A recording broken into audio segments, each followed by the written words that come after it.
India alliance महागठबंधन के साथी भी हैं और आज का जो प्रेस कॉन्फ्रेंस जो है महत्वपूर्ण विषय को लेकर के है। आप सब लोगों को पता होगा कि परसों हम लोग जो है 5 जुलाई को इलेक्शन कमीशन गए थे, वहाँ अपनी बात को हम लोगों ने रखा और मजबूती के साथ जो है जो भी शंकाएं थी, सवाल, लेकिन चिंता इस बात की है कि कोई सवाल का कॉन्क्रीट जो जवाब आना चाहिए, स्पष्टीकरण जो आना चाहिए, क्लैरिटी जो होना चाहिए,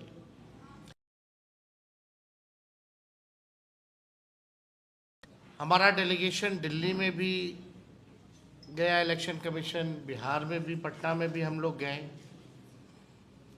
लेकिन सवाल का जवाब हम लोगों को नहीं मिला। हालांकि आप सब लोग जानते हैं कि पटना का जो इलेक्शन कमीशन है बिहार का, वो निर्णय लेने योग्य नहीं है, उनको अधिकार नहीं है। वो केवल जो है पोस्ट ऑफिस जैसा काम करते हैं। हमारे सवालों को दिल्ली भेजा गया, यानी दिल्ली में जो बैठे इलेक्शन कमिश्नर्स हैं, अब तक ऐसा क्यों नहीं हुआ कि विपक्ष के सवाल को, जनता के सवाल को आकर एक बार भी अगर प्रेस कॉन्फ्रेंस करके सारी बात को स्पष्ट कर देते, क्लियर कर देते, कोई कंफ्यूजन नहीं रहता। लगातार आप सब भी मीडिया के लोग जो हैं जनता के बीच जा रहे हैं और जनता का यही कहना कि हमारे पास जो 11 डॉक्यूमेंट जो मांगे गए हैं वो डॉक्यूमेंट नहीं है। हमारे पास आधार कार्ड है, हमारे पास राशन कार्ड है, हमारे पास मनरेगा कार्ड है, यही बिहार के गरीबों के पास उपलब्ध है।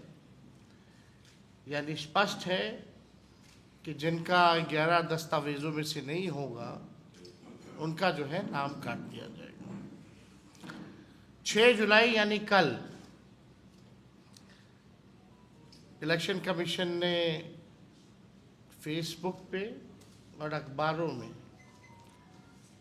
एडवर्टाइजमेंट निकाला, हम लोग आएंगे, अपनी बात को रखेंगे। लेकिन चुनाव आयोग एक दिन में 3 अलग अलग दिशा निर्देश जारी करता है। यानी चुनाव आयोग खुद ही कंफ्यूज है, तभी एक दिन में जो है 3 अलग अलग दिशा और निर्देश जो है जारी किए जा रहे हैं। और जो विज्ञापन, फेसबुक पोस्ट और आधिकारिक आदेशों में आप देखिएगा विरोधाभास पर स्पष्टीकरण की मांग।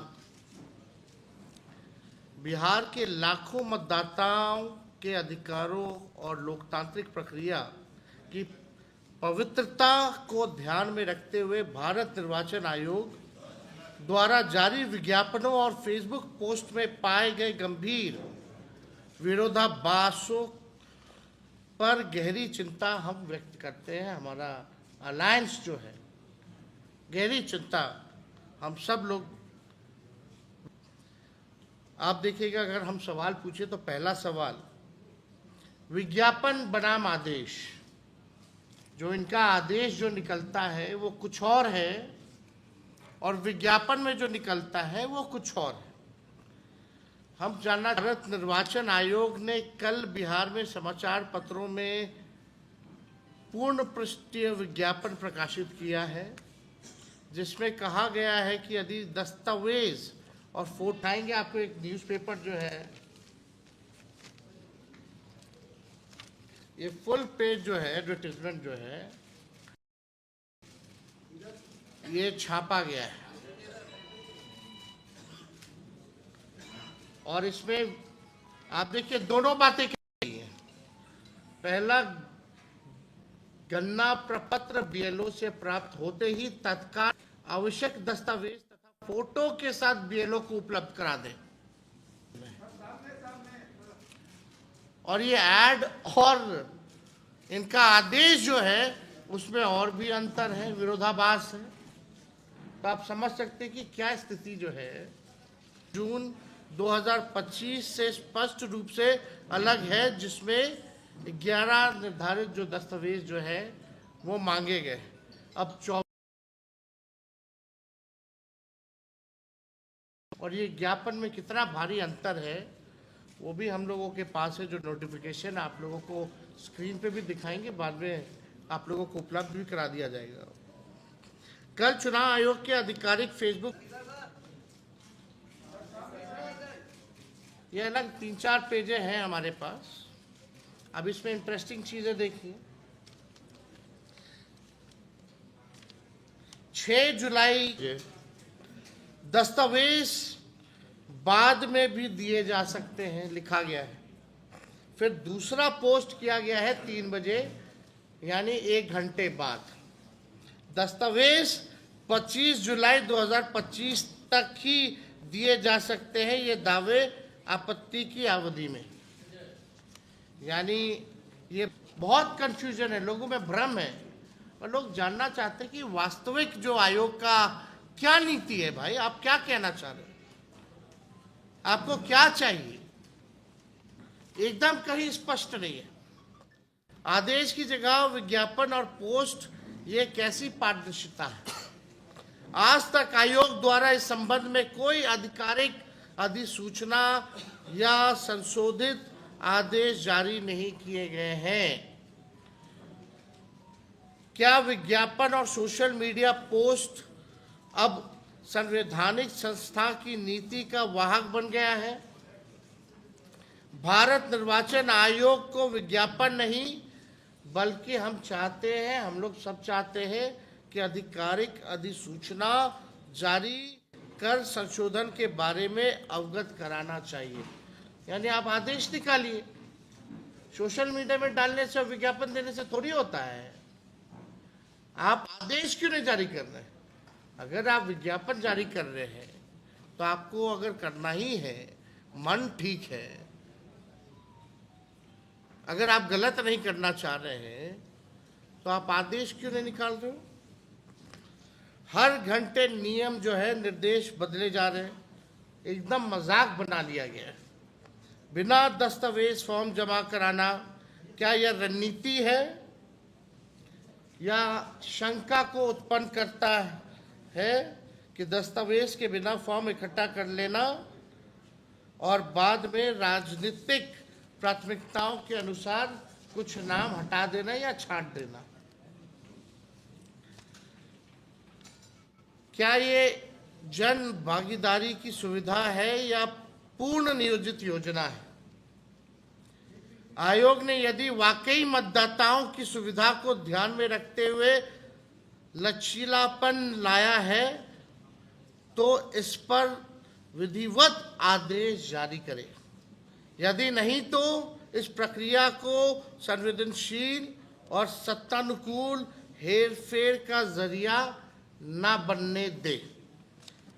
छठा, आयोग की विश्वसनीयता पर जो है संकट है। ऐसा विरोधाभासी बयानों से आम जनमानस में अविश्वास पनप रहा है।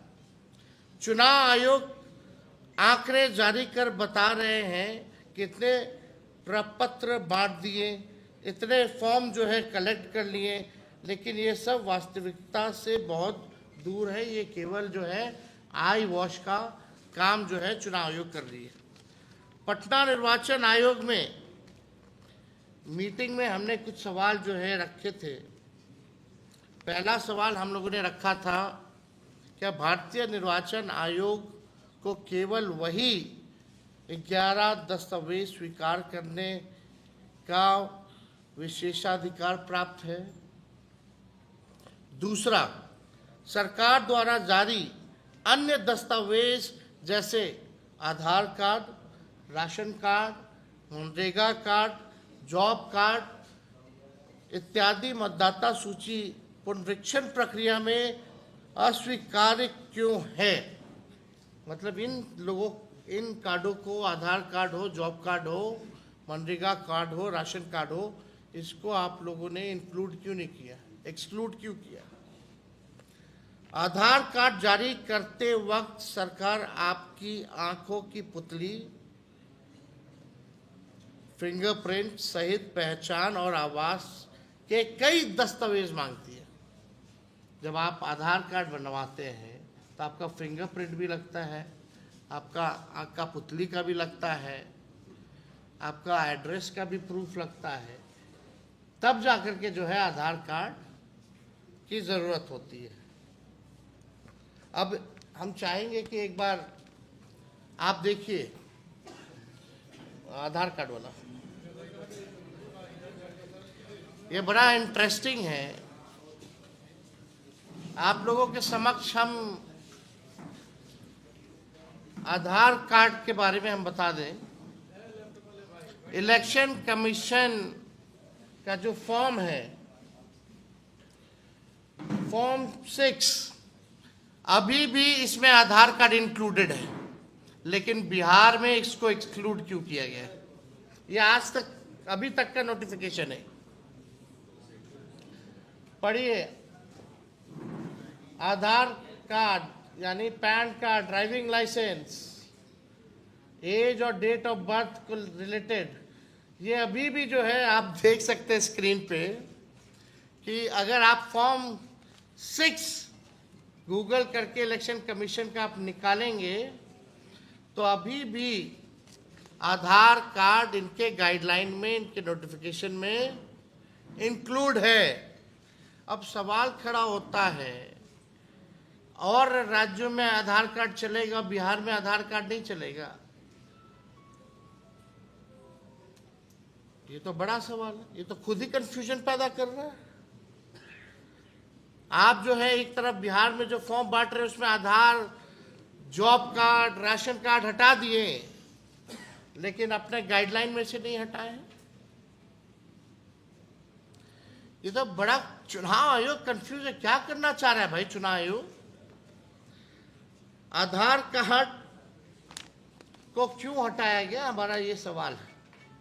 यदि जनप्रतिनिधित्व अधिनियम अथवा संविधान में ऐसा कोई स्पष्ट प्रावधान है तो 11 दस्तावेजों की सूची किस प्रक्रिया से तय हुई है? क्या ये न्याय संगत है? ये सवाल जो है हम लोग पूछना चाहते हैं निर्वाचन आयोग से। निर्वाचन आयोग जैसी संस्था की साख पर सवाल उठ रहा है। लोकतंत्र के लिए एक खतरे की घंटी है। हम लोगों की मांगे हैं। पहली मांग, भारत निर्वाचन आयोग तत्काल इस संबंध में स्पष्ट लिखित और आधिकारिक आदेश जो है जारी करे।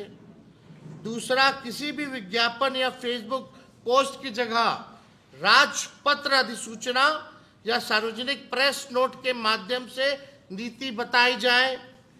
तीसरा, बिना दस्तावेज प्राप्त फॉर्म के दुरुपयोग की आशंका को ध्यान में रखते हुए स्वतंत्र निगरानी तंत्र बनाया जाए। चौथा, मतदाता नामांकन हटाने की प्रक्रिया में पूर्ण पारदर्शिता और राजनीतिक निरपेक्षता सुनिश्चित हो।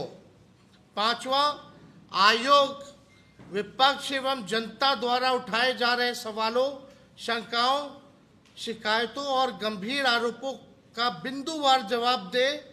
आयोग इसकी निष्पक्ष जांच कराए और किसी प्रकार की राजनीतिक मिलीभगत को रोकने के लिए कठोर कदम जो है आयोग उठाए। पांचवा, बिहार में 4 करोड़ से अधिक निवासी अन्य राज्यों में स्थायी और अस्थायी रूप से कार्य करते हैं। क्या 18 दिन बचे हैं? अब 18 दिनों में अपना सत्यापन जो है वो करा लेंगे? क्या सरकारी स्तर पर उन्हें बिहार लाने की कोई योजना की गई है, अथवा उनके वोट को काटने का उद्देश्य है केवल उनका, जो बाहर रह रहे? धान रोपनी का समय है, बारिश और बाढ़ का समय है, कहाँ से हो पाएगा टाइमिंग पे?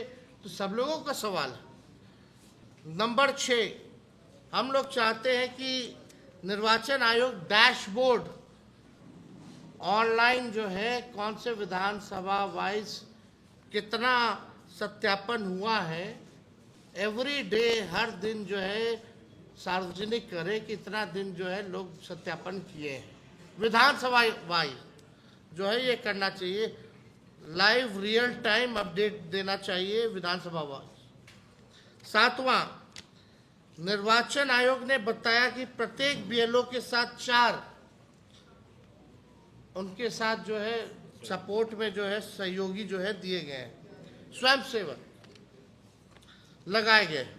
हमने पूछा है कि वॉलंटियर्स कौन है और इनका चयन का मानदंड क्या है, क्या वो सरकारी कर्मचारी है अथवा अन्य लोग हैं, यानी स्वयंसेवकों की भी सूची प्रकाशित करे ताकि सभी लोग उनका सत्यापन कर सके। अब ये सवाल उठता है, पहले जब इलेक्शन कमीशन जब नोटिफिकेशन निकाला तो इसमें 1 लाख लोग जो हैं, पहला एक मिनट दूसरा ये दिनांक 28/6/25 का है नोटिफिकेशन, इसमें बोला गया कि 1 लाख लोग लगाए गए। चलिए, ये नोटिफिकेशन 28 तारीख का है, 28/6, और ये है 3/7 का, यानी ठीक 5 दिन बाद इसमें है कि 4 लाख लोग लगे। अब मेरा सवाल है कि ये जो वॉलंटियर्स रूप से जो कर रहे हैं, इनका मापदंड क्या रखा गया है? ये सरकारी हैं या गैर सरकारी लोग हैं जो वॉलंटियर्स हैं?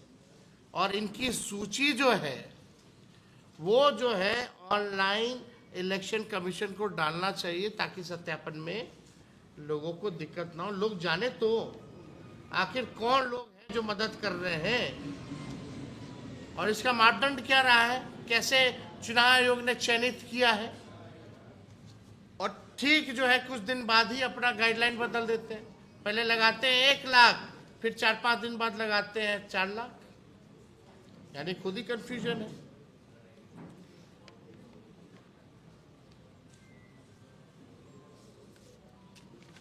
आठवां जो है फोटो खींचना है वाइट बैकग्राउंड में, करोड़ों लोगों का फोटो खींचना होगा, यानी चुनाव आयोग के साथ लोग जो है अब दस्तावेज भी रखना पड़ेगा, फोटोकॉपी। इस पे कितना खर्चा होगा, वो खर्चा कौन देगा? कहाँ से गरीब जो है पासपोर्ट साइज फोटो लाएगा?